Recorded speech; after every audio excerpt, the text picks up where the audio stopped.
शुभेंदु के सामने एक बड़ी चुनौती थी सत्ता में आने के बाद, सीएम बनने के बाद, कि प्रशासन को टाइट करना है, लॉ एंड ऑर्डर को दुरुस्त करना है। शुभेंदु ने कानून व्यवस्था दुरुस्त करने के लिए बैठक ली है।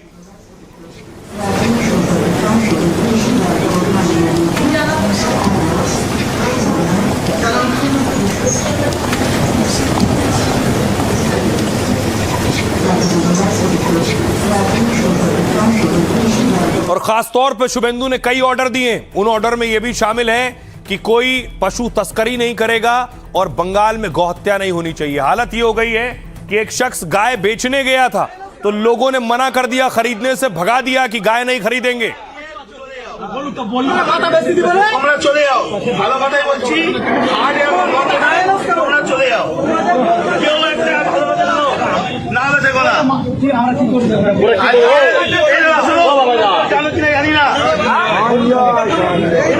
बांग्लादेश में कट्टरपंथी शुभेंदु ने अवैध बूचड़खाने और पशु वध पर बड़ा फैसला किया तो बांग्लादेश में कट्टरपंथी बौखलाहट पे प्रदर्शन कर रहे हैं। सोशल मीडिया पर कई भड़काऊ और विवादित वीडियो वायरल हो रहे हैं जिसमें कहा यह जा रहा है गाय काटने से रोका तो हम हिंदुओं को काटेंगे।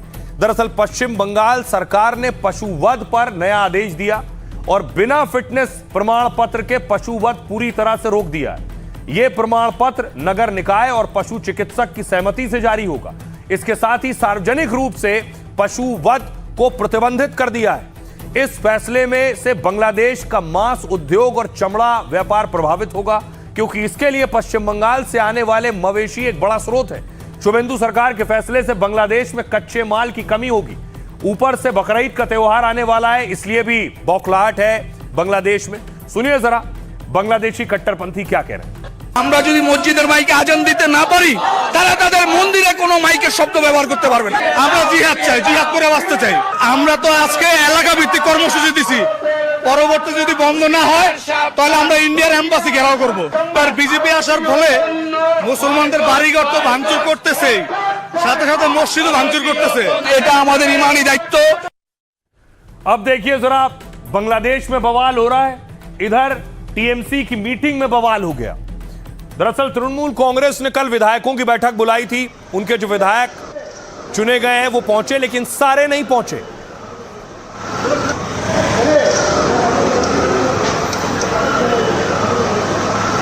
और कहा गया कि उस बैठक में अभिषेक बनर्जी भी थे, उनके खिलाफ विधायक खड़े हो गए। विधायक अभिषेक बनर्जी पर सवाल उठाने लगे।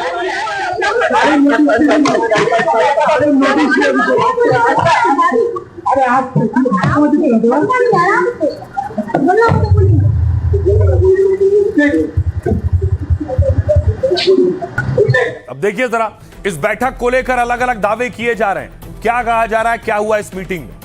ममता बनर्जी इस बैठक में थी। टीएमसी में बगावत की अटकलें लगातार बढ़ती जा रही। पहले पार्टी मीटिंग में सिर्फ ममता बनर्जी या अभिषेक बनर्जी बोलते थे।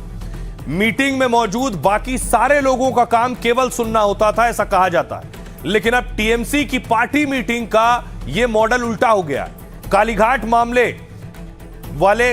वाले ममता के घर पर मीटिंग में अभिषेक बनर्जी भी मौजूद थे, बैठे थे। वो पार्टी अध्यक्ष के बुलावे के बावजूद 80 में से केवल 67 विधायक पहुंचे। 7 विधायकों ने पार्टी मीटिंग में आने की वजह बताई, लेकिन बाकी 6 विधायकों ने कोई सूचना देना ठीक नहीं समझा। खबर है कि मीटिंग शुरू होते ही 3 सीनियर एमएलए आक्रामक होकर बोलने लगे। दावा है कि वो विधायक थे कुणाल घोष और ऋतव्रत बनर्जी और संदीपान साहा। ये तीनों पार्टी महासचिव अभिषेक बनर्जी के करीबी माने जाते रहे। जब ये तीनों बोल रहे थे तो ममता बनर्जी और अभिषेक चुपचाप सुन रहे थे। तीनों विधायकों ने भवानीपुर में ममता की हार से अपनी बात शुरू की और कहा कि 267 बूथों पर में से 207 पर शुभेंदु अधिकारी आगे रहे। उन्होंने पूछा अगर हम सही रणनीति पर चल रहे थे तो यह हालत क्यों हुई। फिर तीनों विधायक अभिषेक बनर्जी की कथित संपत्ति तक भी पहुंचे। मीटिंग में तीनों विधायकों ने जहांगीर खान को लेकर भी सवाल उठाए। उन्होंने अभिषेक के सामने ही जहांगीर से को उनके लाडले पर सवाल पूछा। इस बीच शुभेंदु अधिकारी ने उत्तरी बंगाल पर सिलीगुड़ी में बैठक बुलाई है और कहा है कि वो तो आपके लाडले हैं, फिर चुनाव लड़ने से क्यों भाग रहे हैं, जिसके लिए 8 जिलों में टीएमसी के 14 एमएलए को भी न्योता दिया गया था। यह बैठक बंगाल के मुख्यमंत्री शुभेंदु अधिकारी की अध्यक्षता में होगी और खास बात यह है कि ममता बनर्जी ने विपक्ष को भी इस तरह नहीं बुलाया था। सुनिए जरा इस बैठक के बाद बीजेपी नेता क्या कह रहे हैं। अभी ऐसा बहुत कुछ सुनने को मिलेगा। नेता का भी स्टेटमेंट टीएमसी का नहीं है, कौन क्या बोल रहा है, कहाँ जा रहे हैं, अभी कौन है टीएमसी के नेता, किसका स्टेटमेंट को लोग माने। तो ये कंफ्यूजन दूर करें, यहाँ से निकले, समय निकल गया है। लोगों का दुख दर्द को समझते, समाज क्या सोचे और थोड़ा सोचते तो ये दुर्दिन देखना नहीं पड़ता है। अब तो चिड़िया चुग के खेत। टीएमसी पार्टी के लिए ज्यादा बोलने का जरूरत नहीं है। ये पार्टी नहीं रहेगी, ये पार्टी पूरा साफ हो जाएगी बंगाल से। अभी वो चुनाव हार के दिल्ली मसनद लेने का सपना देख रहा है, तो सपना ख्वाह भी रहेगी, कोई सपना पूरा नहीं होगा। अभी बंगाल में करने के लिए कुछ बचा नहीं है, विश्वसनीयता भी खो चुके हैं। किसी भी जनता आज तृणमूल कांग्रेस का साथ नहीं है। आज बीजेपी की झंडा खोलने के लिए कोई नहीं है और तृणमूल का झंडा लगाने के लिए कोई बचा नहीं है। तो ऐसा स्थिति है, ये दुर्भाग्यपूर्ण स्थिति है। अब देखिए जरा, एक तरफ ये हो रहा है, दूसरी तरफ तृणमूल पर एक्शन हो रहा है। तृणमूल कांग्रेस के जो नेता हैं उन पर कैसे कार्रवाई हो रही है, तस्वीर मैं आपको दिखाऊं। देखिए जरा पहली तस्वीर कि आखिर ईडी की गिरफ्तारी में डीसीपी शांतनु सिन्हा को आप देख रहे हैं। शांतनु को ईडी ने पिछले दिनों गिरफ्तार किया।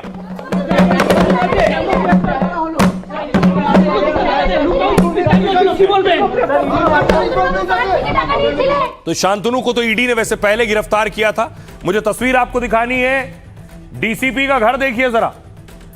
ये डीसीपी साहब का घर है, आलीशान घर।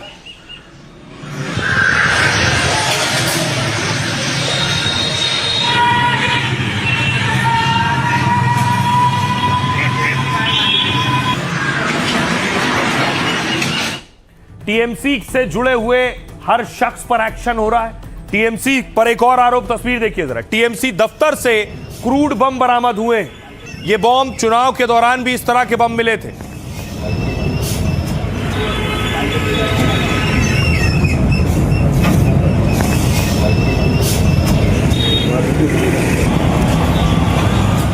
और देखिए टीएमसी का एक नेता पकड़ा गया शराब के साथ। पुलिस किस तरह से खींच कर लेकर निकली है घर से। अरे चलो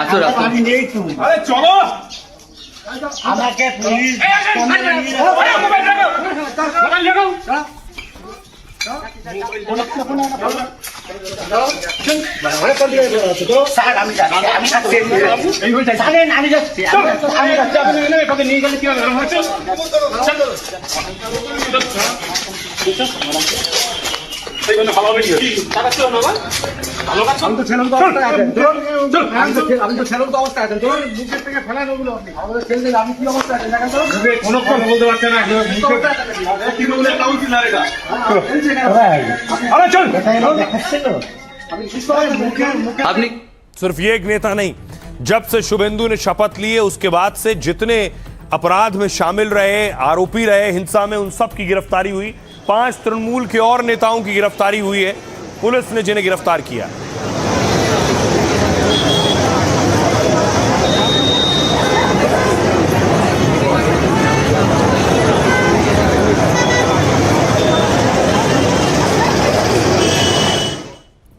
एडीएम को आज ईडी ने बुलाया था।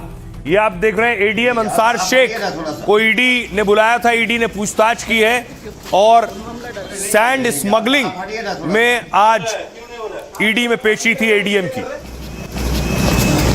सर आपका मामला नहीं आएगा, नहीं आप हटिए ना थोड़ा सा। क्यों नहीं हो रहा है? अब देखिए अब तक कितने नेताओं पर कार्रवाई हो चुकी है, कितने टीएमसी नेता गिरफ्तार हो चुके हैं। सबसे पहला नाम देखिए, अब्दुल कादर हक। कूच बिहार में ब्लॉक अध्यक्ष की गिरफ्तारी हुई। टीएमसी नेता पर हिंसा और छेड़छाड़ का आरोप है। चुनावों से पहले तोड़फोड़ और लूटपाट का भी आरोप लगा था। अगला नाम है शुभंकर डे।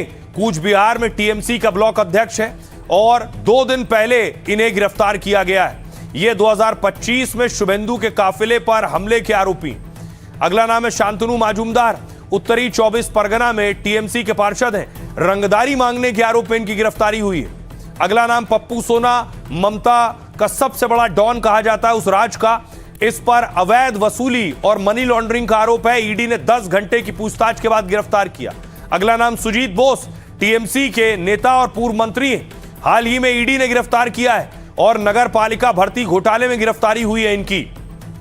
सुनिए जरा कुणाल घोष क्या कह रहे हैं और शुभेंदु अधिकारी क्या कह रहे हैं। तृणमूल कांग्रेस जीवन जीविका बचाओ प्रोग्राम होगा, क्योंकि पोस्टपोल वायलेंस चल रहा है, बुरी तरह से चल रहा है और हकार लोगों के ऊपर जो एक्शन हुआ है, गरीबों का डैमेज हो रहा है। इसीलिए 21 मई शियालदा, हावड़ा और बालीगंज एरिया में तृणमूल कांग्रेस जीवन जीविका बचाओ ये प्लेटफॉर्म से Trinamool Congress team protest programme होगा। पहाड़ में जीटीए में जो धांधली हुआ उसको इन्वेस्टिगेशन के द्वारा सब चोर को शिकंजा कसने का काम हम लोग करेंगे।